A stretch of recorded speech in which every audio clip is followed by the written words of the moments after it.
Meu nome é Alessandra. Tá? Eu sou a parte velha do grupo, que a Adri comentou no início. Eu tive sorte que você era a última a apresentar do grupo, então eles já trouxeram uma introdução enorme sobre tudo que a gente vai falar aqui. Então, algumas partes também eu nem vou demorar muito, porque muita coisa eles já trouxeram, tá? Bom, dentro disso eu vou trazer sobre a adolescência, então o corpo na construção da identidade, e como o nosso corpo pulsa em relação a isso.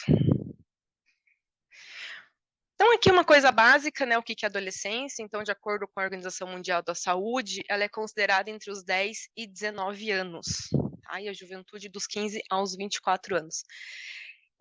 A gente tem por lei, né, segundo o ECA, que a nossa lei vai dos 12 aos 18, mas veja que 18 fecha a lei, né, porque a adolescência e a juventude, ela continua, né, tem até alguns estudos que estão vendo para trazer a adolescência até os 24, 25 anos. Então, como esse período vai mais. Então, como esse período é longo, e eles estão trazendo isso pela questão da mutação do cérebro também e o final do desenvolvimento, né? Então, assim, o com isso... E aqui no ECA é considerado algumas condições especiais, tá? Em questão de você tem alguma deficiência, alguma dificuldade de intelecto. Então, o ECA leva também até os 21 anos. Não tá passando. Então, a adolescência ela é uma construção histórica e social, tá? Ela passou a ser reconhecida após a Revolução Industrial. Até então era criança, já tinha um corpo suficiente para ter filho, para trabalhar, era adulto e já ia para o chão de fábrica. Então, após a Revolução Industrial, começou a separar a infância, a adolescência e os adultos, tá? E tem uma diferença também por cultura, tá? Então, aqui no mundo ocidental, apenas no século XX. Então, é uma coisa nova, não é tão longe, tão velha assim, essa questão de ser adolescente, né? Então, marca a despedida da infância, traz consigo uma série de transformações corporais, emocionais e mentais, e o corpo torna-se o foco central de interesse, né? Uma vez que as experiências emocionais desconhecidas provocam uma mistura de prazer e ansiedade. Então, todos aqui já passamos pela ansiedade, a puberdade, hormônio, mudança de corpo, você não é mais criança, mas você ainda não é adulto, né? Eu sou muito velho para algumas coisas, né? Dia das Crianças não posso ganhar mais presente, porque eu não sou mais criança, mas ao mesmo tempo eu não posso ser dono de mim, porque eu não sou adulto, né? Então, a adolescência, ela fica nesse intervalo um pouco perdido, né? Para os adultos, a adolescência também é chata, porque são rebeldes, são intransigentes, não aceitam regras, não aceitam leis. Né? O Eduardo rindo aqui deve estar se identificando super com isso. Então, a adolescência, por si só, uma questão orgânica, ela já traz um problema, questão social, emocional. Então, é uma fase, sim, de muitos problemas. Quando os pais chegam com o adolescente no consultório e começam a reclamar, a primeira coisa que a gente faz é para, respira e lembre de você na adolescência. Como você era na adolescência? Você foi rebelde, não foi? Foi fácil? Bem pior, né? Porque o pai já vem com medo que o adolescente faça as mesmas coisas, né? Então, é uma fase difícil para quem passa e sim para quem convive também, né? Isso a gente sabe. Então, a angústia da vida é uma passagem crítica, que eu já falei. Então, é uma fase também que os indivíduos eles estão suscetíveis a influências do ambiente que estão imersos, tá? A ponto de experimentar alterações químicas que pode acelerar ou retardar o seu processo de mutação. Então, é uma fase que eles estão muito suscetíveis a tudo, né? Até um pai falou essa semana, menos a minha influência, né? Só a influência dos amigos. Sim, infelizmente, é a fase que os pais não existem. São só os chatos, a influência é mais a social, né? Ok. Então, um pouquinho da adolescência, vamos aqui para as couraças e para a pulsão. Então, William Reich desenvolveu essa teoria, né? Muitos aqui já falaram sobre, vamos só dar uma relembrada. Então, sobre as couraças musculares, As tensões crônicas se desenvolvem nos músculos do corpo humano como uma resposta à repressão das emoções. Quando a pessoa experimenta emoções intensas, como a raiva, medo, a tristeza, e não tem oportunidade de expressá-las ou liberá-las de maneira saudável, essas emoções são reprimidas e armazenadas no corpo, né? As couraças, as expressões que nós não expressamos corretamente. Então, essas tensões, elas podem nos causar desconforto físico, como dor e rigidez, mas também afetar a saúde mental, contribuindo para sintomas de ansiedade e depressão, tá? Essa imagem também eu gosto quando você fala de couraça, porque ela é como se você tivesse uma armadura, né? Ao mesmo tempo que ela te prende, ela te protege também. A gente não pode negar que as nossas couraças também são uma proteção que a gente tem, tanto que a gente não tira elas de uma vez, porque vai deixar também o indivíduo sem uma proteção. Aqui. E a pulsação, que é o movimento natural e rítmico das pressões e contração do que ocorre nos tecidos e órgãos do corpo. É um processo vital para a saúde, pois permite que a energia flua livremente e apoia a homeostase e equilíbrio dinâmico do corpo. Toda vez que eu penso em pulsação, me vem muito a questão das águas vivas, tá? Porque elas fazem o movimento de pulsar. E é um movimento que, quando elas pulsam, que elas se movem, né? Que é o nadar delas, é o movimento. Então, para mim, falar em pulsação é trazer o movimento que a água viva faz e se mexe, se movimenta, né? Que é o que traz vidas para a gente, a pulsação, a energia, e que faz a gente se movimentar, né? Então, para mim, faz muito sentido essa analogia. Quando as emoções são reprimidas, as couraças musculares se desenvolvem, a pulsação é inibida. Então, o organismo que está encouraçado não sente nenhuma forma de pulsar, o que é nitidamente constratante com o organismo que está sem couraças, né? Aqui pega um pouco também a ideia do que a Leslie trouxe sobre as emoções. Então, um organismo que não pulsa, ele não sente, ele não expressa, né? Tanto que tem muito paciente que traz, pai, eu só não queria sentir raiva. Tá, mas você sente prazer? Não, também.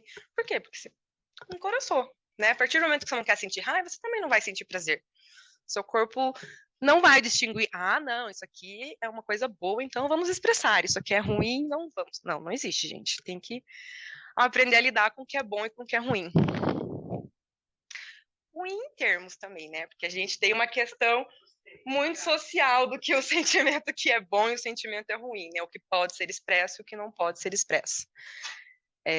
Tem que partir muito do conceito. A partir do momento que o ser humano sente, é real e é uma emoção, né? O bom e o ruim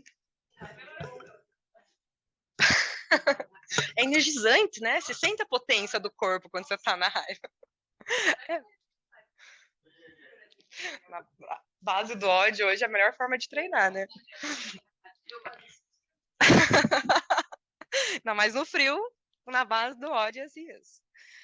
Então, à medida que a couraça é afrouxada, surgem sensações de correntes que o organismo encouraçado experimenta inicialmente como angústia. Tá? Após a completa dissolução da couraça, a pulsação é vivenciada como prazer. Angústia. Essa palavra hoje na adolescência, gente, aparece muito. Porque eles não sabem identificar o que eles estão sentindo. Então, tudo é angústia. Eu tô, não sei o que lá, eu tô angustiada. Mas o que aconteceu? Não sei, só tô angustiada. Então, eles sentem a angústia da emoção vindo, mas eles não expressam. Eles não sabem expressar, não sabem sentir, não sabem que tem um corpo que pulsa, né? E hoje ainda é muito evidente a questão do... Até ontem eu escutei que eu fiquei de cara, que é montar um papel. Então, eu monto um papel ideal na minha cabeça e eu vou ter que seguir aquele papel. Então, se eu tô com raiva, a raiva não faz parte do meu papel. Então, eu não posso sentir, não posso expressar. Então, esse é um ponto também a se pensar. Então, a questão da identidade, tá?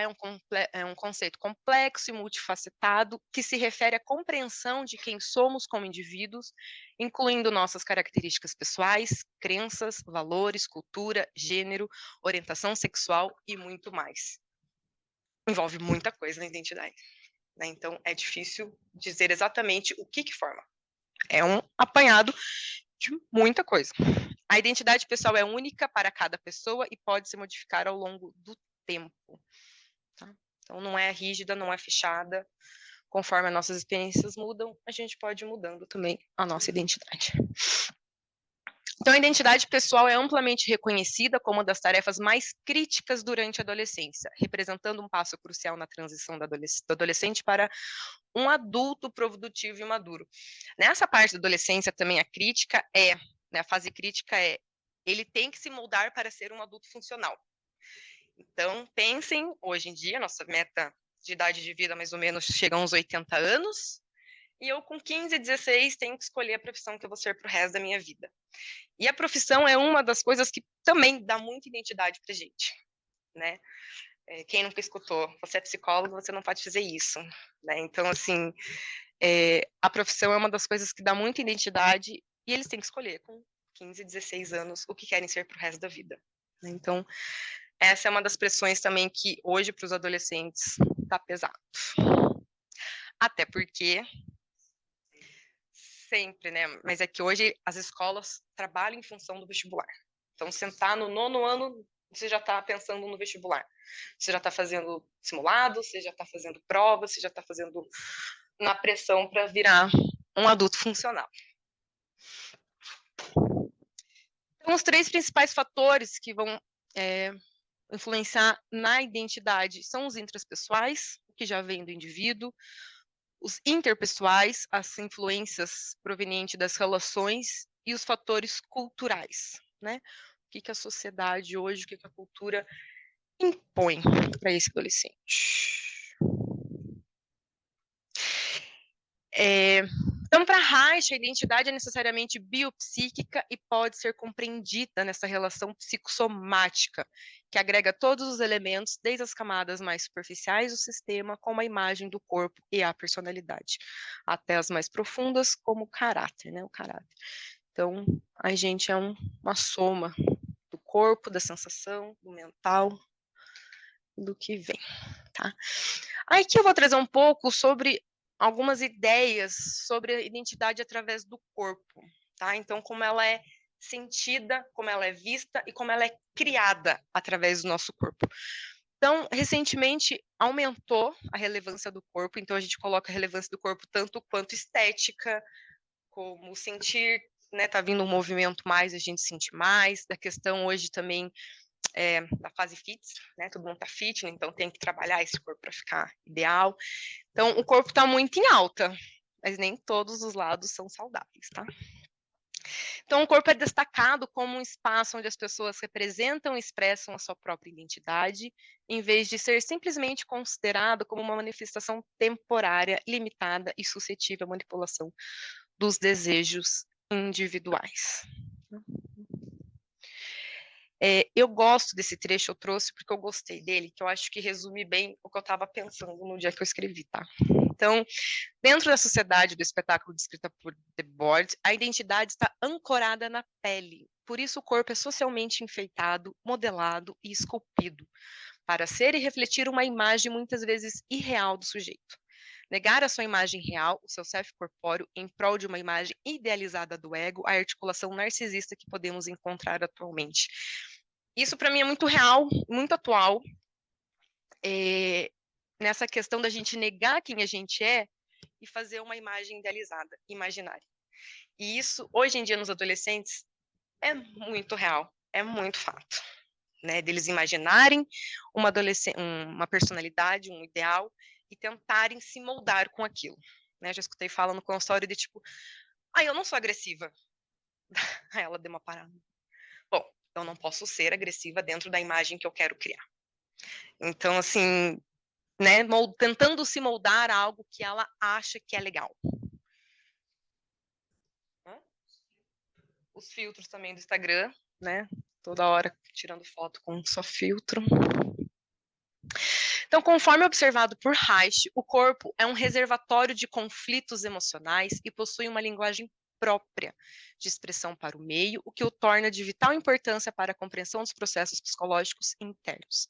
Assim, o corpo, além de sua conexão com o consciente e o indivíduo, também desempenha um papel nas manifestações sociais da cultura. Então, se a gente parar para pensar, o corpo é muita coisa, né? Não é simplesmente um robô ou algo que nos carrega. O corpo é a gente, né? O nosso inconsciente, a nossa sensação, o nosso contato com o mundo. e a expressão da nossa identidade, né? A expressão de quem somos. Os adolescentes frequentemente se encontram em uma fase de desenvolvimento complexa, na qual compreende seus desejos e aprende a lidar com eles, pode ser um desafio, né? Então, essa parte de formação de identidade para os adolescentes hoje é um desafio grande. Não são mais crianças, mas também ainda não são adultos, né? Uma fase crucial para o desenvolvimento, e essa fase pode trazer consequências lá para frente, né? Como eles vão passar por essa fase, vai começar a moldar a vida adulta deles, com as experiências, as sensações, as expressões, vai começar a moldar a vida adulta. As mudanças psicológicas que ocorrem nesse período, muitas vezes relacionadas a transformações corporais, conduzem a uma nova dinâmica nas relações com os pais e com o mundo circundante. Né? Então, as transformações do hormonal, puberdade, começa a crescer peito, começa a mudar lá o corpo, né? Isso vai influenciando nas relações também. Hoje também nós temos uma questão que é da tecnologia. Né? Então, hoje os adolescentes são muito voltados a isso, não largam o celular, não saem das redes sociais, e se expressam só dessa maneira também. Emoji, figurinha, né? Se a gente parar para pensar que nós adultos também vivemos nesse mundo, né? Os adolescentes muito mais. Muitas amizades são só pela internet, muitos não têm nenhuma vida social presencial, é só pelo joguinho, só conversa com o joguinho, só tem amigo lá. E a gente sabe que a internet é um mundo falso, né? Porque ninguém posta lá que tá com dor, que tá triste, que tá mal. Todo mundo com filtro, todo mundo se achando lindo, maravilhoso. E isso influencia muito nos adolescentes, porque eles acreditam muitas vezes no que o outro postou é verdade. Nós, como adultos, às vezes também acreditamos, imagine eles. Então, isso também vai trazendo um problema na questão de imagem, né? A imagem perfeita. Eu tenho que ter a imagem perfeita. Então, essa conexão, ela pode levar essa conexão com o mundo virtual pode levar a uma desconexão com as experiências físicas e emocionais do mundo real, né? Realmente, você vive num mundo à parte, num mundo idealizado, imaginário, e você não sente. Você não tem mais um corpo, você não tem sensações, você não tem vontade, não tem desejo. Tanto que os gamers, eles podem passar horas jogando sem comer, sem ir no banheiro, sem tomar água, sem fazer nada, porque eles não sentem o corpo, estão imersos dentro daquele mundinho irreal, muitas vezes. Não sei se vocês viram também, tem umas imagens que circulam na internet sobre como vai ser o corpo dos influencers gamers daqui a uns anos, né? Até a questão da afundar aqui a cabeça por causa do fone, a questão do corpo projetado para frente, né? Que fica com o mouse assim. Então, como essa vida também vai trazer uma transformação no moldar do corpo, né? Se traz no moldar, imagine no sentir e no expressar. Vai ser quase nula. Então, aqui é uma coisa que é importante com os adolescentes, é a gente tentar sair um pouco desse virtual, voltar um pouco para o mundo real, né? Que eu vejo que é um pouco difícil isso, para voltar a sentir o corpo, né? Então, o movimento, exercício físico, as interações face a face, as expressões emocionais, e essa questão também de viver muito no mundo imaginário, às vezes quando vem para o real, a questão da sexualidade também fica difícil, né? Porque se eu estou no mundo irreal, às vezes eu nem sinto, não preciso. Aí quando eu venho para o contato físico, contato pessoal, aí eu não sei lidar, aflora, também é um ponto a se trazer. Então, é fundamental incentivar os adolescentes a se reconectarem com o seu corpo, a explorar sensações físicas e a expressar as emoções de maneiras mais completa, além do mundo digital. Né? Realmente expressar o que sente. Mas aí, trago uma questão para vocês, né? Porque estamos falando dos adolescentes, o que a gente tem que fazer com eles, né? Mas e aí, você tem consciência do seu corpo como adulto? Você consegue sentir? Você sabe expressar? Pode passar. Você consegue sentir o seu corpo pulsando, tá? E por que eu trago isso para vocês? Porque nós somos os adultos que vamos criar as crianças e os adolescentes. E nós vamos conseguir permitir que eles pulsem? Nós vamos conseguir ver que o outro está pulsando? A gente tem essa capacidade de reconhecer o nosso pulsar para permitir que o outro pulse também?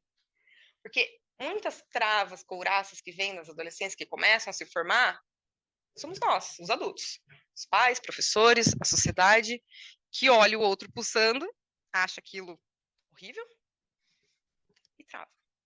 E aí? Até que ponto nós conseguimos nos sentir, nos permitir, para poder deixar que o outro faça a mesma coisa? Que o outro aprenda a pulsar. Que o outro possa pulsar e sentir as emoções que muitas vezes a gente não permite que a gente mesmo faça. Né? Então, eu acho que falar de adolescência e infância e adolescência é muito pensar também na gente, né? Na nossa cultura, na nossa sociedade e no que nós estamos dispostos a deixar que eles sintam e pulsem. É isso.